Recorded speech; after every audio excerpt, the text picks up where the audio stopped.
Hey everyone, Tom Caffarella here with Ocean City Development.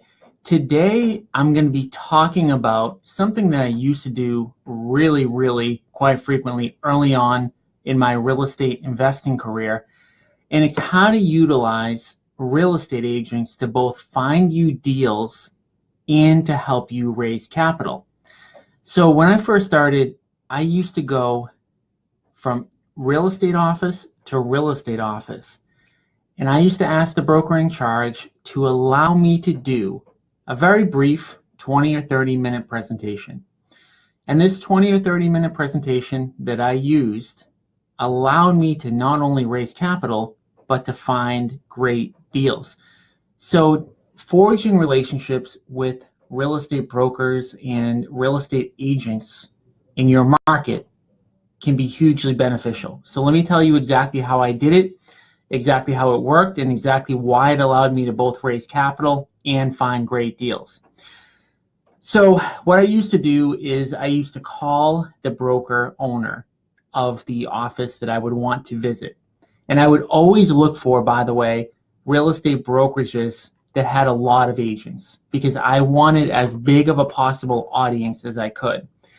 So in my area, I would always look for real estate offices that had 30 plus agents. So I would make a database and I would look to see which offices in the greater Boston area would have 30 plus agents. And then my next step would be to call the broker owner, or in some cases the managing agent.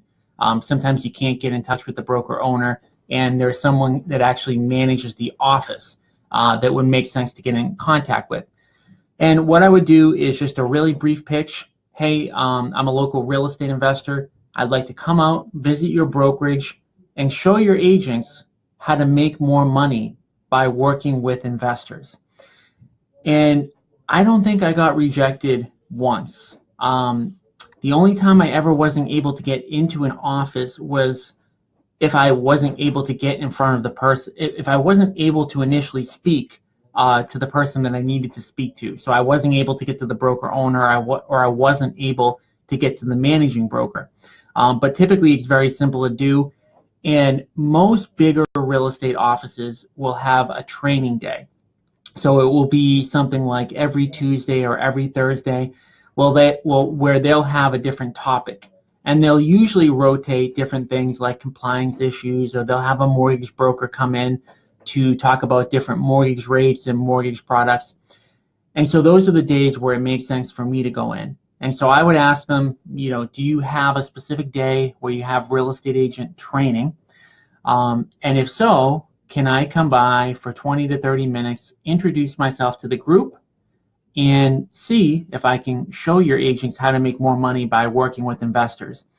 One important thing that I want to mention really quick is that it's super important that even if you aren't comfortable speaking, which, by the way, I'm not comfortable with speaking at all. I'm not a good speaker. I never was. I never will be. But you have to learn to at least get the courage to speak, because it's really important that you be the focal point, right? So if you go to a networking event, or if you go to a broker office and you just come in and you're one of 50 people and you're trying to make your way around and shake as many hands as you can, it's going to be impossible for you to get your message out to every single person, right? So you need to be in front of the group and you need to be speaking. And so what typically happens is, after you speak at any event, typically what will happen is there'll be a bunch of people that will literally rush up to you, right? So if you have a good topic, if you have something that they want to learn, and you have some way that you can work together to help them make more money, right after you're done talking, you're going to get rushed. You're going to get 5 or 10 people that are going to want to talk with you. And obviously those people are going to be the most important that you want to get meetings with after the fact. So step one is I would identify the real estate offices that make sense to visit based on the volume of agents, and also based on where they had their listings. So of course, I wouldn't travel 2 hours outside of my office, because of the fact that the listings that those agents, the sellers that those agents are meeting, are not good candidates for me to buy, because the properties are outside of the geographic area that I like. So I would make a database of all of the real estate offices. I would contact the broker owner or I would contact the manager, ask them if I could come and speak. And then what I would do is the first part of my presentation, about 2/3 of my presentation, would be to illustrate and show the real estate agents at that office how they could make 3 times more money by working with me than not working with me. Let me just explain that. I'm probably overthinking the complication of it, but it's a really simple concept. So what you want to train agents to do is when they come across an investment type deal, a property that needs a lot of work, or a seller that's interested in selling to an investor, you want them to bring you that deal first. You want them to bring you that deal before the property gets listed and before there's a bunch of other competition on it. And the reason why it's going to make sense and why it's going to be exciting for that agent to do and why it works so well is that typically speaking, an agent is going to go out there, they're going to meet with a seller, and they're going to get a 4, 5, or 6% listing contract. In almost every case, a real estate agent is going to have to split that commission between themselves and a buyer agent.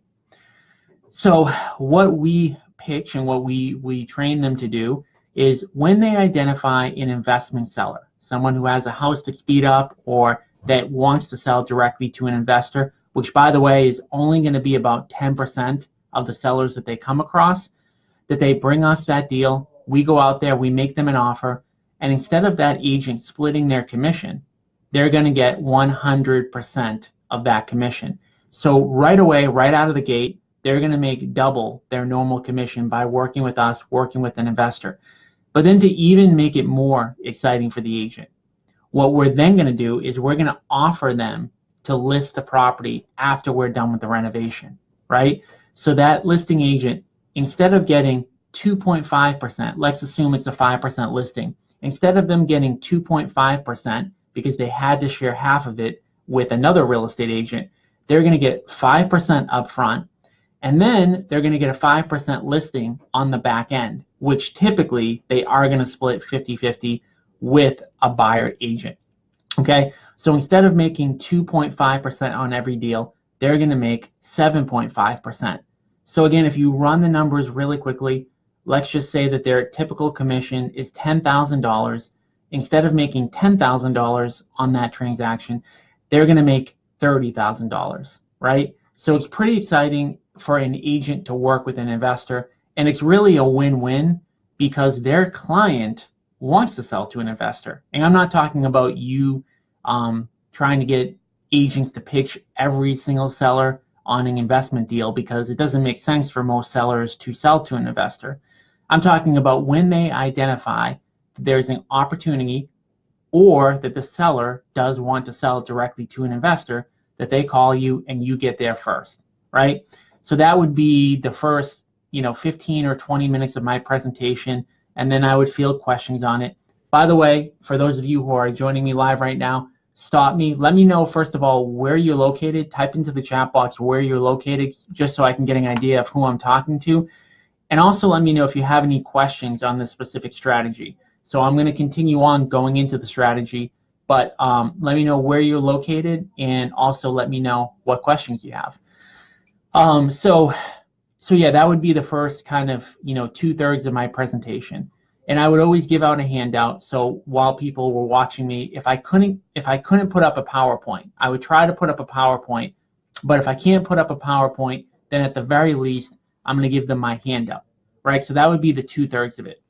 Then the final part of the presentation is going to be lending capital to us. So hi Cheryl, hi Tamoji, California, Missouri. Okay, we've got some interesting geographic locations.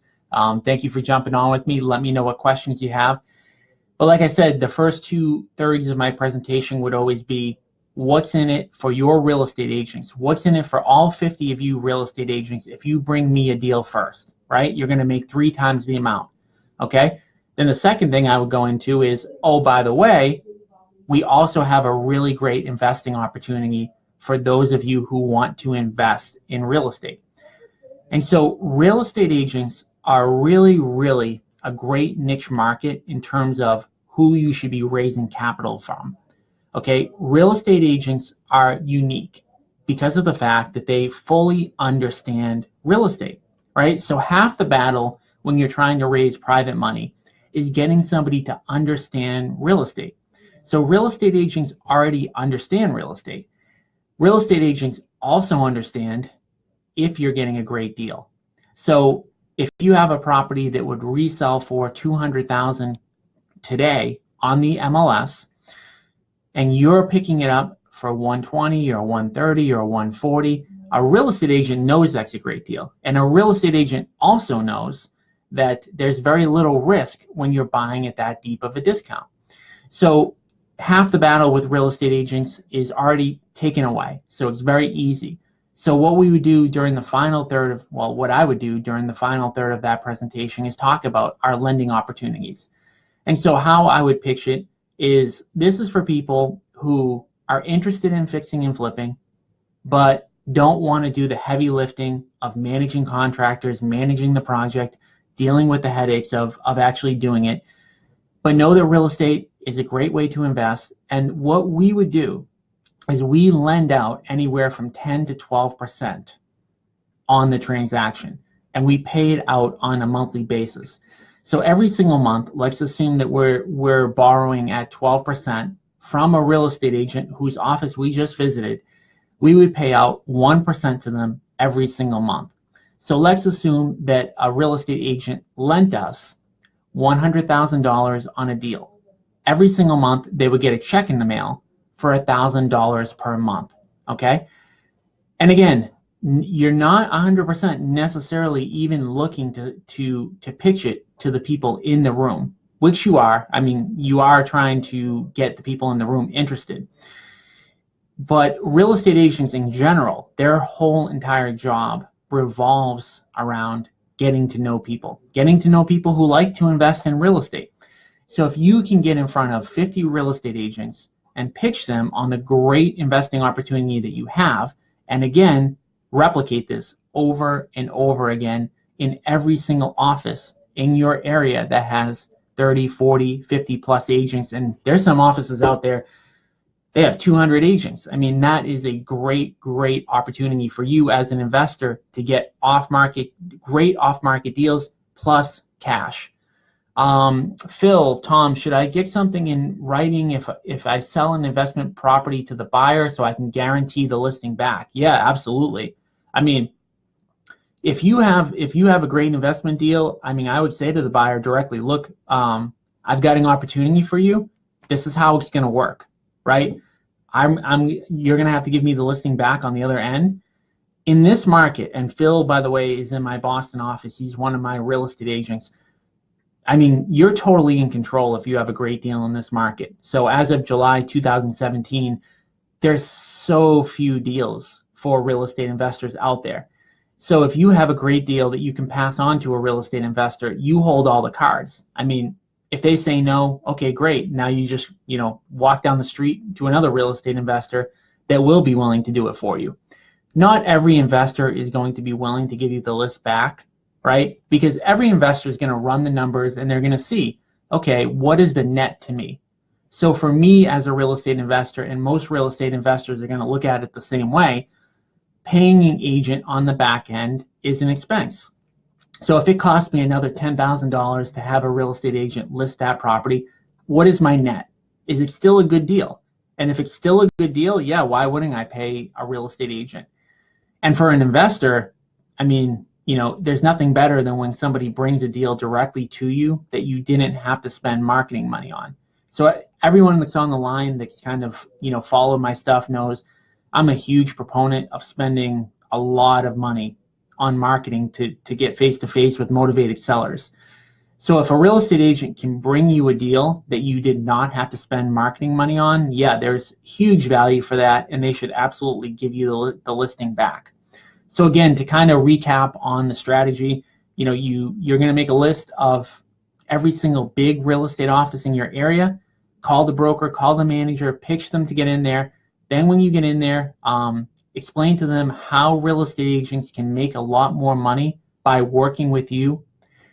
And then at the end of the presentation, because you want it to be the last thing that they hear, people in general, tend to remember the very last thing that they hear. So if you're looking to raise capital, the last thing that you want to say is the capital portion. And so at the end, all you're going to say, we have these great opportunities. It's a passive income investment opportunity. We pay out anywhere from, again, you can picture that, whatever amount you need, 8, 10, 12, 15%. It has to be high enough so that someone is going to be interested in the investment. Anything under 8% is not going to get anybody excited. So don't go below 8% unless you just don't want anybody to lend to you, because it's not going to be enticing enough. Anything over 15%, and then it's kind of unfair to you, and it's going to be difficult for you to do the deal. So for those of you who are on the line, just let me know what are the questions you have about this method, or hey, about anything else related to real estate investing, or even on the brokerage side. And I'll stick around for a couple more minutes. Just let me know what you guys need help with for sure. I know I've got some people on the line that I'm already working with. For those of you who want to learn more about working with me directly, how to basically take my model in the Boston market that has helped me to fix and flip over 100 properties per year, accumulate over 300 rental units, and have over 150 real estate agents in my market, go to www. I'm going to type this right in. Realestateinvestingiseasy.com.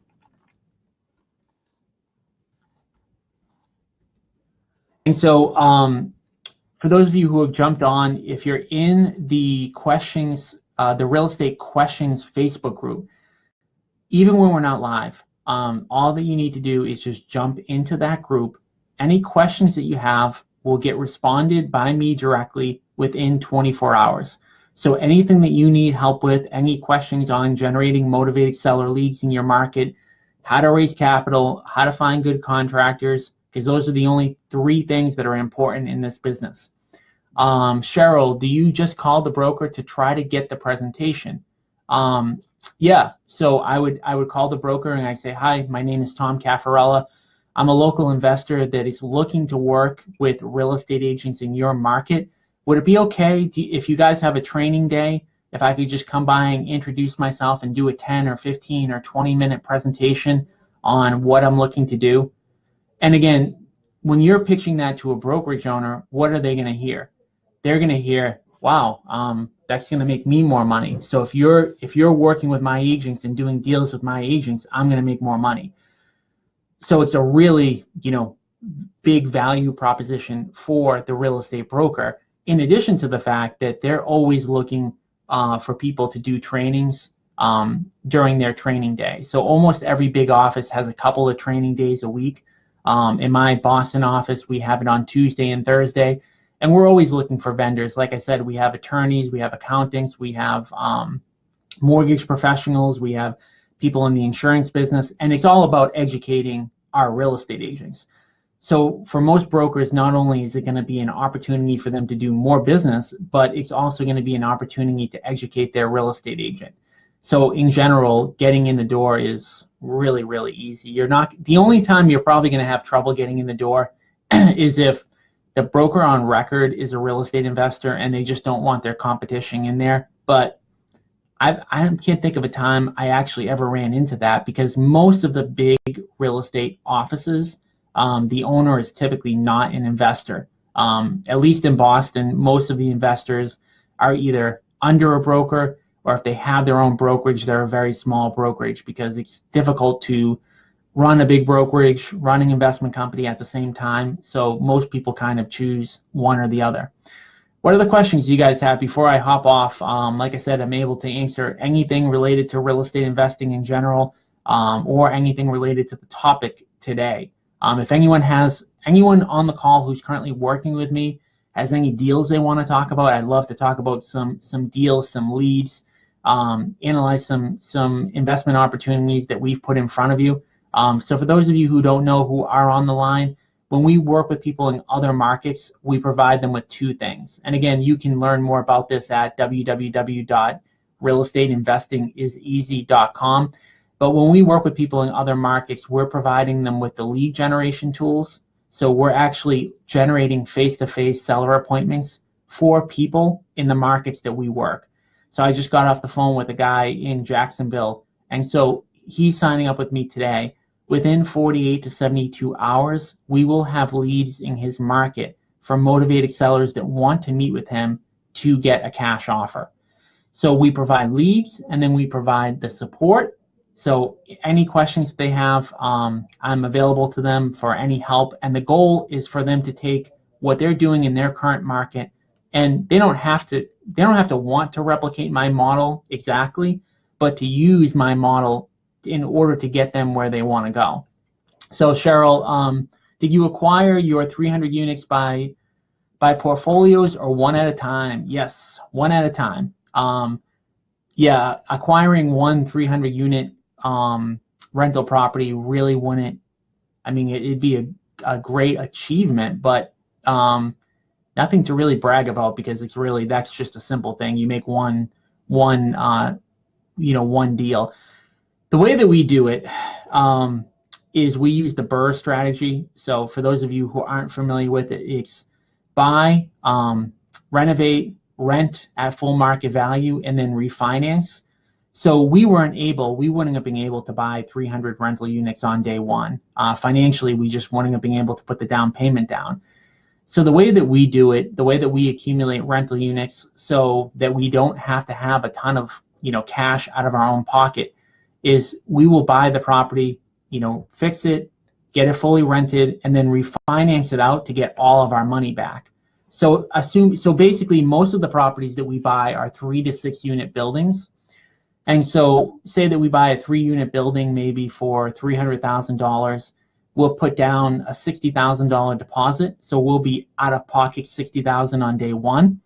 Then we'll rent it, we'll get it renovated. And by the time that we're done with it, 3, 4, 6, 8 months later, it might be worth $400,000 or $450,000 or $500,000. And then we'll get an 80% loan to value loan on it and pull the money back out. And then that $60,000 that we put down is now in our pocket, and we're able to buy something else. So we've accumulated them bit by bit. I think the biggest, I'm trying to think of the biggest one we own, if it's 9 or 12 units, but most of ours are just 3s, 4s, 6s, small units. And we used to hold two families, but we just found that they weren't able to cash flow that well. So we ended up selling all of our 2 families and then upgrading into other units. Ricardo, JD, do you only do that in markets you work? I'm not fully understanding the question. Do I only do what in markets you work? Just give me a little bit of clarification on that so I can, properly answer the question. And for those of you who are still on, whatever questions else you have, let me know. I'll get to Ricardo's question and anything else that you have. Phil, your portfolio has been bought with hard money or 201k mortgage. So in the beginning, everything that we used to do in the beginning was hard money. So we would buy properties with hard money and then refinance them out. Now we have commercial lines of credit, and the only difference between a good commercial line of credit and hard money is just the rate. So we still need to put a down payment down. They still need to have a lot of equity in the property. But now, instead of paying 12 or 13 or 14%, we're paying 5 or 6%. And in order to get commercial loans like that, you've definitely got to have a lot of experience, for sure. They won't lend to you on day one, these banks. They want to know that you've done 20 or 30 or 40 deals. And then even when they know that you've done 20 or 30 or 40 deals, they'll start you out small and then work your way up. So when we started, I think we got, a $500,000 line of credit, which is very small in the Boston market. And then, every 6 months we would go in front of the committee for a review, asked for an increase, and then we would get bumped up to 1.5, 2 million. And we're still looking for increases all the time because we always find more deals. So JD, your coaching and lead generation, do you only do that in markets that work? It works in every single market.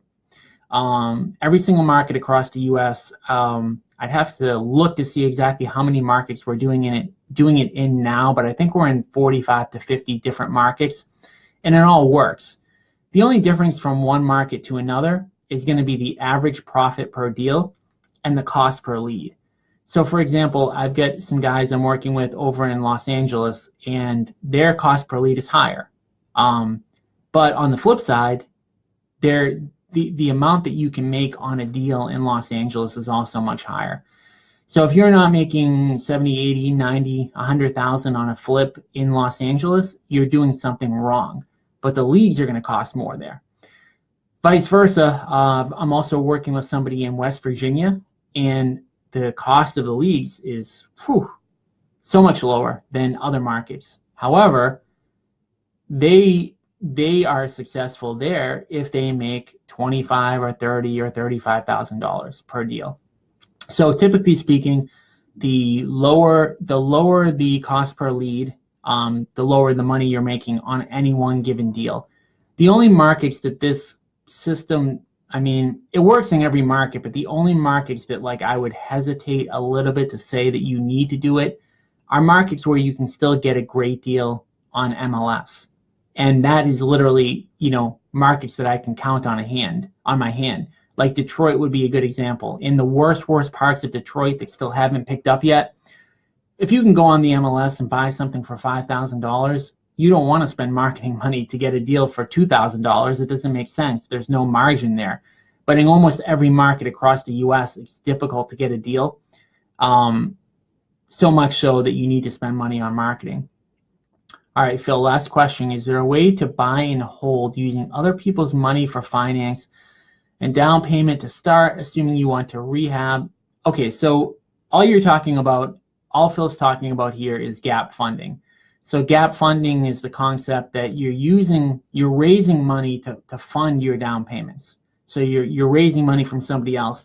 And that's typically, that can be in a lot of cases what people do when they raise private capital. So it's really when you're borrowing money from somebody else and it's a private transaction, a lender doesn't know. Like a lender wouldn't care where it came from. Like if a lender gets their down payment, if you're going to a commercial bank and you give them a 20% down payment, as long as they have the down payment, they don't care where it came from. They have the 20% right in their pocket on day one. And then they also have the collateral of the property. And assuming that you bought it at a discount, you're going to have a very favorable loan to value. So that's what a lot of people do. They raise capital in order to gap fund. So you could absolutely do it as long as the person who's lending you the money is okay with it, right? So I would make sure that you disclose that to the person that's lending to you. But as long as they're okay with it, and as long as you're giving them a good rate of return, 10, 11, 12, 13, 14%, whatever it ends up being, it can be really a win-win for everybody. But the key on all of this is to get a great deal. So if you get a bad deal, the numbers don't work for anybody. And it doesn't make sense for you to borrow money to do this if you can't get a great deal. You want to have at least 25 to 30% equity on day one. And then when you can do that, if you can get that great LTV on day one, then everyone's going to want to start lending to you because they're going to see your success and they're going to see what you're doing, and they're going to be comfortable with what you're doing. So even if you have questions after watching this video, type them into the chat box. I do review these videos after the fact. I get notifications of who put in comments. So the more you can like and share this video, I would appreciate it. We're trying to get our message out to as many people as possible. Facebook's algorithm on who this is shown to is based on how many likes we get and how many shares we get. So if you believe that we provided you with value on this video, please share it. Please give us a thumbs up. And every single day, Monday through Friday, 4 to 5 p.m., I'm on Facebook Live. So for the people who are working with me, let me know what questions you have. And even for the people I'm not working with, I'm still available to answer questions from 4 to 5 p.m., Monday through Friday. So I hope everyone has a good week, good weekend. The weekend is the best time to get work done. Everyone else is out sleeping, having a good time. It's complete silence. So that's the time where you can make a lot of strides. Sundays are my favorite day. I'm in the office every Sunday morning because Sunday mornings, nobody works. Nobody's on the road. So I'm out. I'm out on the road about 6:30, heading to my office. There's no traffic, no one to get in my way. I go to my office. There's nobody here. It's beautiful, and I can just crank. I can get through the most important things.